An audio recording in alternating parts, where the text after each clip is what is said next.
The smell hit me first. Not the usual Supermark 24/7 scent of stale coffee and plastic, but something heavier, something metallic and sweet. Like blood, maybe, or something rotten trying to hide itself under a layer of cheap air freshener. My head throbbed. I'd fallen asleep on the office floor again, just for an hour or so, I figured. The linoleum was cold against my cheek. I pushed myself up, my neck stiff, and blinked at the flickering fluorescent light. It made everything jump. Outside the thin door, I could hear it. A low growl, far off. Then another, closer. They were out there, still, always. Last night, before the sun went down, before the chaos really kicked in, I'd locked the main doors, barricaded them with shopping carts and display stands. It felt useless even then. We'd seen the news, heard the screams. People were tearing each other apart, or becoming them. Zombies. Fucking zombies. I'd spent hours, frantic, clearing out the cereal aisle, scooping up every last box, every crushed crumb, stuffing them into bags, for what, I didn't know, just to feel like I was doing something. The shelves were bare when I finally slumped into the office, exhausted, the faint echoes of the outside world slowly fading.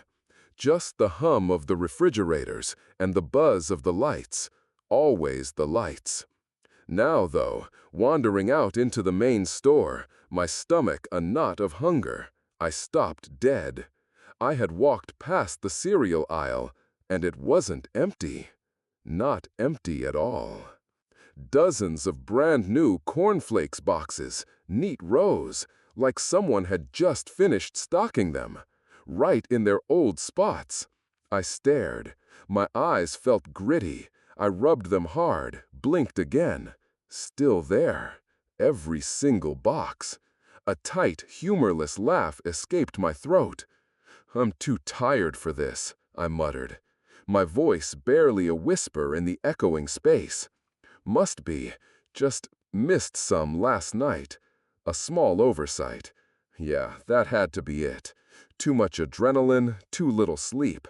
My brain was playing tricks. My stomach rumbled, a sharp protest. Water. I needed water. I started towards the refrigerated section, the metallic sweet smell getting stronger now. The hum of the freezers, usually a low thrum, was different, louder. A deeper, throbbing sound, like a hidden motor straining. It vibrated through the floor under my sneakers. I reached for the handle of one of the walk-in freezers. My hand paused, hovering. A gust of icy, foul air blasted out from the bottom crack, carrying that sickening smell. Like rotten fish mixed with something burnt, something acrid. I jerked back, snatching my hand away. "Oh, God," I whispered, clamping a hand over my mouth and nose. A viscous, yellowish liquid was slowly oozing from the sealed gap at the freezer's base. It pooled on the clean tile floor, thick and glistening under the artificial light. I swallowed, my throat tight. I've managed this store for 5 years. Freezers don't leak like that. Not ever. Not that color. Not that smell. Just a broken pipe, I tried to tell myself. My voice wavered. Just the pressure, maybe from the power going out and coming back on. Yeah, that's probably it. The throbbing hum from inside the freezer persisted, getting into my teeth. It was an unsettling sound. Something off. Not normal. A little strange, maybe. But nothing special. Just a broken freezer. Things break, especially during all this. I needed to find something, anything, that felt normal, something I could understand. I walked past the spice aisle, thinking about how I'd meticulously organized it just yesterday. Every jar perfectly aligned, labels facing front. It was one of those small things I did to keep myself sane. But now, the entire aisle display, the tall metal rack, had shifted, about 3 feet forward. It blocked the main thoroughfare. My brow furrowed. I clearly remembered shoving it all the way back, against the wall. I always did. I tried to push the rack back into place. My shoulder muscles bunched. I strained. It didn't budge, not an inch. It was heavy, so heavy. Felt like it was bolted to the concrete floor, fused in place. I let out a frustrated grunt, sweat trickling down my temples. I needed a crowbar or something. As I turned my back, heading for the back room where we kept the tools, I heard it. A soft creak, followed by a faint clink. I spun around. My heart hammered against my ribs. The entire spice rack was slowly, smoothly gliding backward, inch by silent. Until it aligned precisely with the other displays, exactly where I'd left it yesterday. Not a sound now, just the faint rhythmic hum of the building. On the top shelf, a jar of ground pepper, the one I always used for my scrambled eggs, lay tipped over. Tiny black grains had spilled out, forming a crooked, zigzagging line on the polished metal surface. It looked almost deliberate, like a clumsy signature. My throat went dry. My blood ran cold or hot, I couldn't tell. It was a buzzing in my ears. I walked closer, slowly, my eyes fixed on the spilled pepper. I pushed the rack again, tentatively this time. It was rigid, unmovable, just as it had been a minute ago. Then I took a step back and watched as it glided back, smoothly, effortlessly, into its original spot. That was when I knew. "This isn't real," I whispered, my voice sounding fragile even to myself. "No, it can't be. It's some new automated system, maybe a sensor, something I never knew about. I've worked here for 5 years, 5 goddamn years. How could I not know?" I felt the denial bubbling up, weak and pathetic, but I couldn't tear my gaze away from that pepper jar. This was direct. This was interacting with me. Not a trick of the light, not tiredness. Something was here. Something was doing this. A sudden, deep chill ran through me, even though I was wearing my Supermart jacket. My teeth chattered just a little. I started walking, slowly, my thoughts jumbled. I need a drink, I thought, right now. Something cold. I walked numbly toward the beverage section.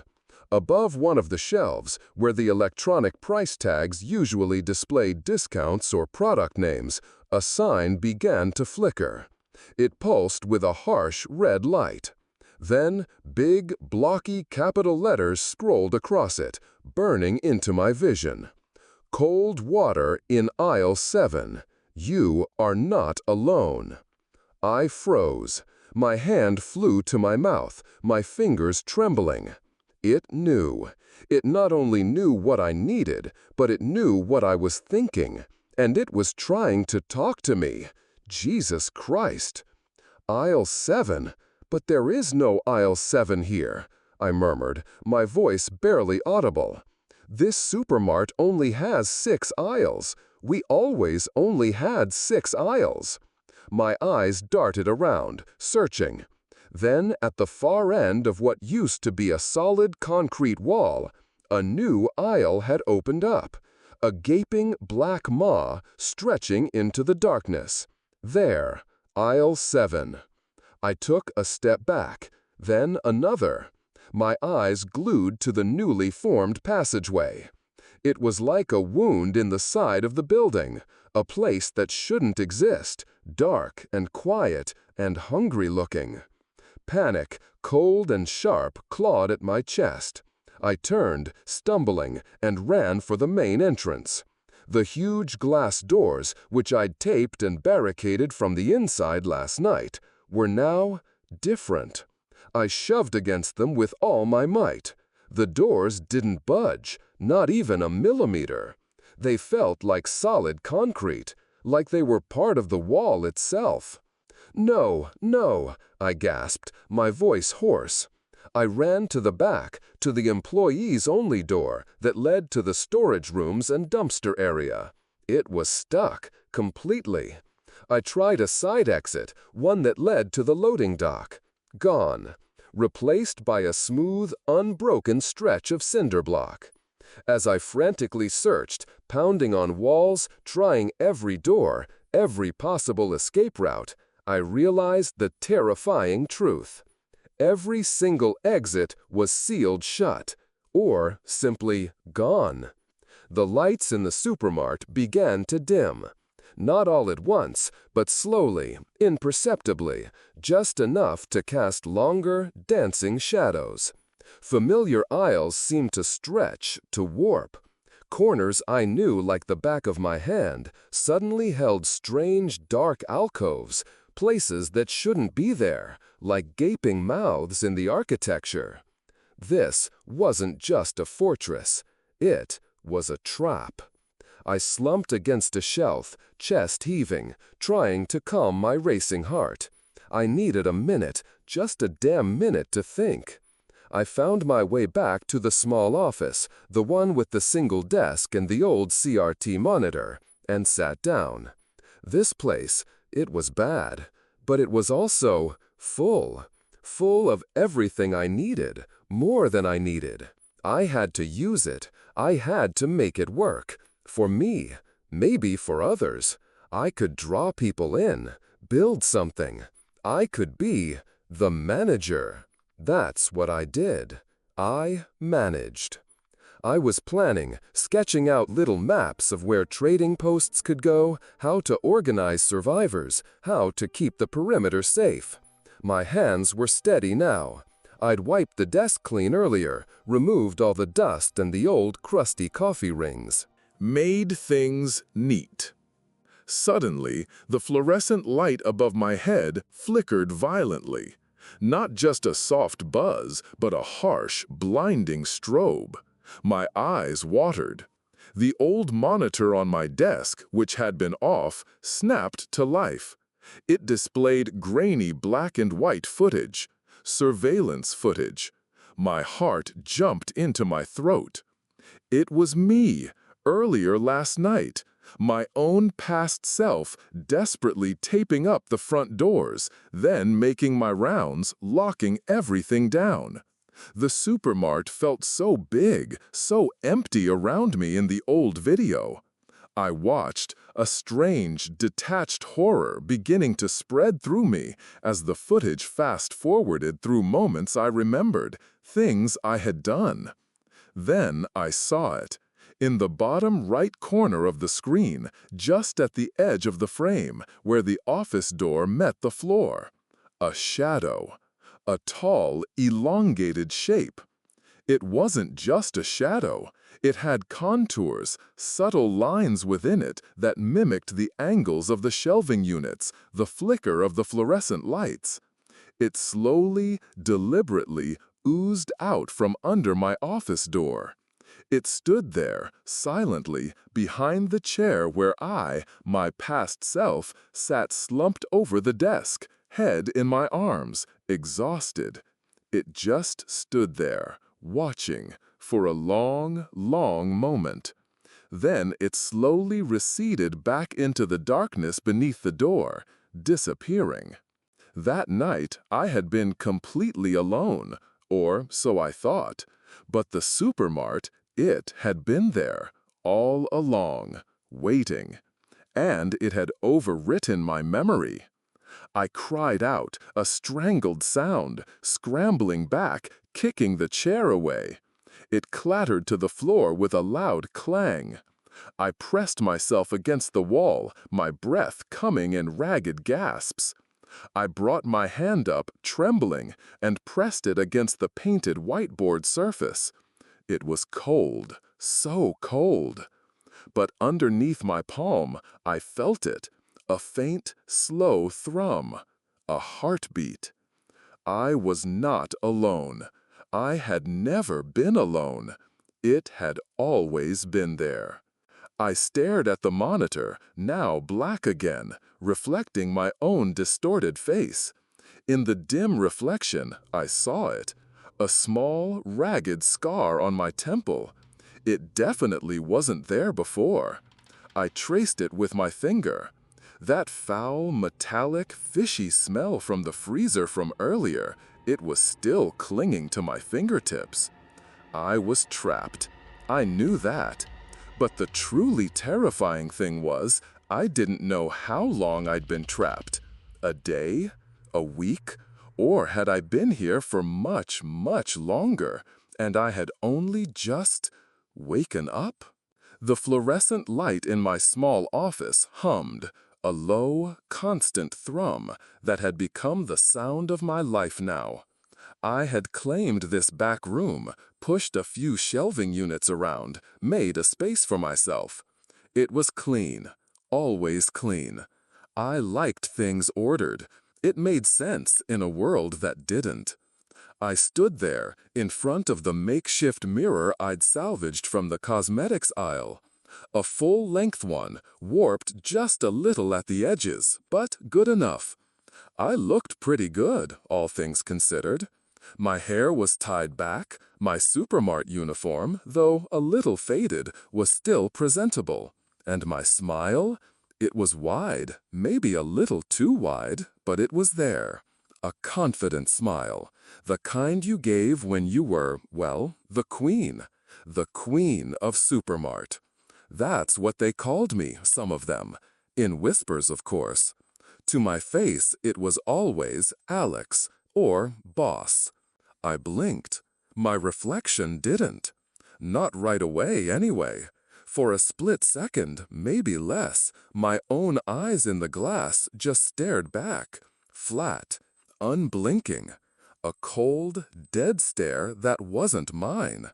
Then, a heartbeat later, or maybe two, the reflection blinked too. A perfect synchronicity, as if catching up. My breath hitched. I just stood there. My chest felt tight. Just for a moment, that's all.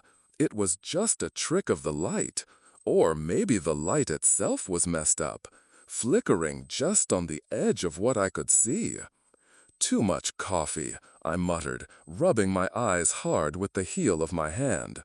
My neck felt stiff, like always. The work, it was never ending. Stocking, organizing, managing the people, dealing with with everything. Definitely lack of sleep. I shook my head, trying to clear it. Just tired. Yeah, it had to be. My smile, the reflection smile, it was back to normal. Identical. No difference. And really, what did it matter? A blink. Just a blink. My stomach gave a sharp, sudden twist. Not hunger. Not mine, anyway. It was a dull ache, a deep, unsettling throb that pulsed from somewhere far beneath my ribs. I knew this feeling. It had been coming more often lately. A sharp, almost painful awareness that wasn't exactly my own. The Supermart. It was hungry. I walked out of my room, the polished linoleum cool under my boots.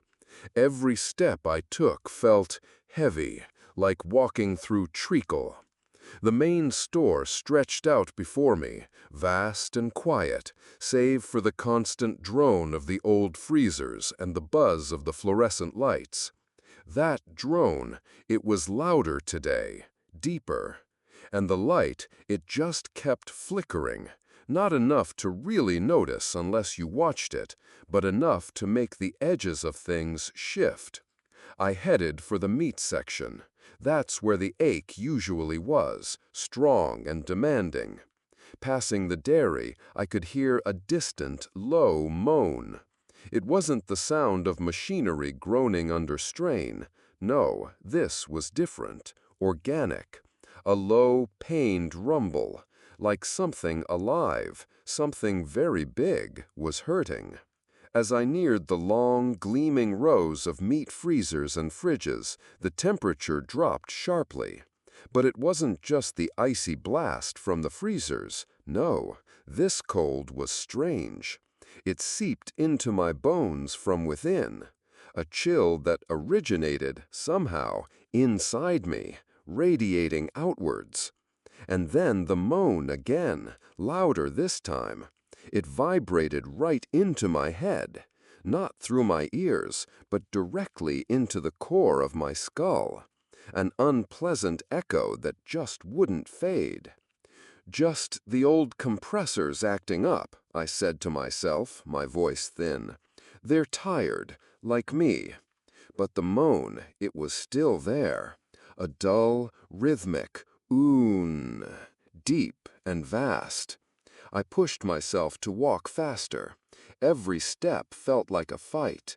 My legs felt sluggish. And then, the strangest thing.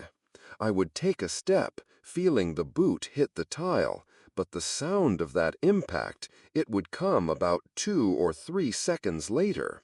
A faint thwack that seemed to chase my own movement. Everything was off, out of sync. I felt a wave of nausea wash over me, like my body and the world were no longer talking to each other. "I'm just sick," I whispered, pressing a hand to my forehead. "Got some kind of bug. This is all just a weird fever dream. A particularly vivid one, apparently." I tried to ignore the lingering moan in my head, the delayed footsteps, and the sickening feeling in my gut. I had a meeting, a power move, really. I was consolidating. The small factions of survivors who'd settled around the supermart, building their little shantytown fortresses outside my walls, they needed reminding who was in charge, who held the endless supply lines, who was the only reason they had food and water. This was my gold. I walked to the very center of the store, the main thoroughfare where 4 aisles converged. Above me, the long rows of fluorescent lights pulsed, not just flickering now, but shining with an irregular, almost predatory rhythm. Bright, then dim, bright, then dim, like a giant unseen lung struggling to breathe. The air felt heavy, viscous, pressing down on my shoulders. I raised a hand, trying to shake off the feeling, and my fingers brushed against something. Not solid, not liquid, something like incredibly fine, sticky threads, almost invisible, stretching from one side of the store to the other. They clung to my skin, a fleeting, repulsive touch, then were gone. The pressure built. My head began to throb with the same deep cadence as the moaning freezers. Oon. It echoed from the depths of my own skull. I needed to make a call to Lieutenant Miller, my enforcer, the one who kept the peace with the outside groups. I pulled my phone from my pocket, my old, beat-up smartphone. It felt like a cold, smooth rock in my hand. No signal. Of course. I stared at the black screen, pushing the power button again and again. Nothing. Then, without warning, the screen flickered to life. A harsh, aggressive blue light pulsed from it. In stark, white, blocky letters, a single message scrolled across the display. "Prisoner. Blind." I gasped. My hand flew open. The phone clattered to the floor, shattering into 1,000 fragments. Not like glass, though, more like brittle, iridescent flakes that disintegrated into the tile, leaving no trace. A trick of the light again. Must be. A faulty screen, or maybe I just imagined it. But the floor beneath my boots, it suddenly felt warm, soft. Not the cold, hard linoleum anymore. More like skin, alive. I felt a slow, rhythmic pulse against the soles of my feet. Thump, thump, thump. Deep, constant. "It's alive," I whispered, my voice caught in my throat. I couldn't even hear it properly. The words were lost in the pulsing pressure in my head. This isn't a supermarket anymore. It's a creature. The thought, raw and terrifying, slipped into my mind unbidden. And with it, a flash of something else, an image, right there behind my eyes, a vast pulsating organism. The aisles stretched out, long and winding, like massive arteries. The metal shelves, laden with their infinite goods, were its ribs. And me, at the very center of it all, the heart, or maybe the brain. No, that was nonsense. My brain was playing tricks. Exhaustion, stress, this whole damn apocalypse. I shook my head hard, trying to dislodge the image. It clung, gooey and insistent. Just a nightmare, a waking nightmare. I stumbled back to my room, the one with the mirror, the one that used to be a stockroom closet. I needed to calm down, needed to read, escape. I found an old, tattered copy of some cheap romance novel I'd picked up from the checkout aisle before everything went to hell. Trying to find something normal, something human, anything. I sank onto my cot, pressing the cool, thin pages against my face. I closed my eyes, and then it hit me. A memory. Not mine truly, but a feeling, a childhood fear. The absolute terror of being locked in a dark, confined space. Small, tight, no way out. A suffocating dread. I opened my eyes. The room wasn't the same. It couldn't be. The ceiling, which had always been comfortably high, now pressed down, low and close, making me feel boxed in. The walls, once straight and painted a dull beige, now curved inwards, gently, subtly, like the inside of an esophagus. And the space itself, it was smaller, much smaller, a cramped, suffocating box. My bookshelves, the ones where I kept my precious few salvaged novels, they were gone, replaced by lumps of something else entirely. Something gray-green, slimy, oozing a thick, foul-smelling liquid. It stained the cot, the floor. The smell was the worst. Like rotten offal mixed with that metallic, fishy stench from the freezer. It made my gorge rise. And from those fleshy mounds, they emerged. Hundreds of them. Small, fist-sized dolls. Their eyes were large, made of clear glass, unblinking, unfeeling. They just peered out from the flesh, staring at me. No, not at me. Through me. "It knows," I whispered again, my throat raw and scraped. That thought was still there. It knows. Another thought tried to surface. A word. Outside. I opened my mouth, tried to say it. Outside. But the word felt alien, clumsy. It had no meaning. A concept I once knew, but now it was gone, erased. I couldn't remember what outside even meant. The memory, the very idea of it, had simply ceased to exist. I gasped, a small, choked sound. I stumbled, falling to the floor, my knees hitting the soft, warm surface. I curled into a ball, tucking my head into my arms, trying to block out the endless, blank stares of the dull eyes. My own thoughts, my fears, even my defiance, they had been the fuel, the material. This was me. what I had done. I coughed a dry, rattling noise and woke up. Or I thought I did. I was still on the cot, my room still a cramped box. The low ceiling, the curving walls, the dull eyes staring, all of it. I blinked again. My reflection in the mirror, it blinked too. But again, just a whisper of a delay. Half a second. A tiny, imperceptible gap. But now I saw it. I couldn't unsee it. That tiny fraction of a moment where my reflection moved on its own. A puppet, disconnected. Not just the world around me, my own self. My connection to the now. It was dissolving. I wasn't truly existing in the present. Alex Chen! I tried to scream my name, a desperate, raw attempt to reclaim myself, to anchor myself to something real.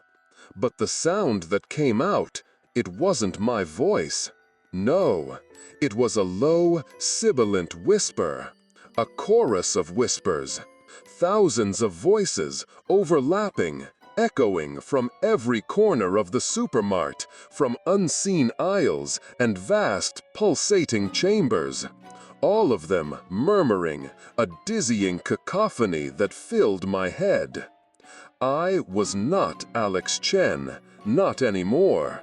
I was a component, a stuck echo in its putrid, endlessly looping decay, just waiting to see what would break next.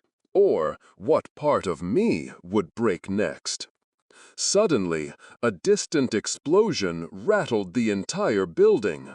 A percussive shockwave that rippled through the floor, through the walls, through me. Gunfire, rapid, insistent. They were here. The outsiders. The ones who had realized. The ones who wanted to burn it all down. A sharp, searing pain shot through me, not in my arm or my leg. It was everywhere. Deep in the concrete floor, in the metal beams of the roof, in the buzzing fluorescent lights. Every crack, every bullet strike on the ancient plaster walls. It hit me.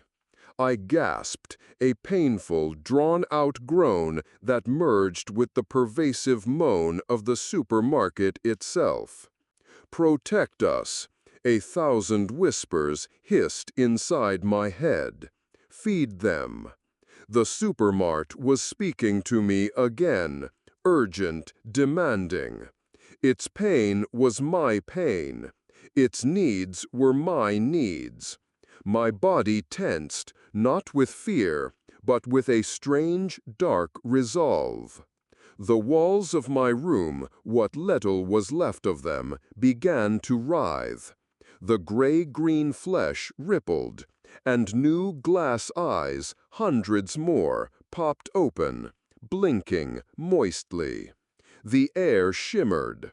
Time itself seemed to bend and stretch. One moment, the gunfire was a distant murmur. The next, it was deafening, right outside my door. A relentless assault. I stumbled out, drawn by the frantic shouts and the smell of ozone. The main aisle was a battlefield. Smoke hung heavy in the air. Figures in battered combat gear, survivors from the outside, were rushing towards the core of what they thought was the supermart, planting charges, making holes. And with every hole, every shattered display, I felt it. A piece of me torn away. One of them, a young man I remembered trading with. A quiet kid, always wanted instant noodles. He slipped. He'd been trying to navigate around a newly formed mound of pulsing, fleshy shelf, when the floor just gave way. Not a normal hole. not a collapsed tile. It was a gaping chasm that swirled with an impossible, inky blackness. He didn't just fall down. His body, mid-air, twisted. His arms and legs seemed to corkscrew into unnatural positions. His face contorted in a silent scream. And then, instead of plummeting downwards, he was yanked, hard, upwards. His mangled form slammed against the ceiling that had been there a moment ago, now replaced by what looked like the underside of a vast, glistening, purple-black membrane. With a wet schlurp, he vanished. Just gone. No trace, no blood.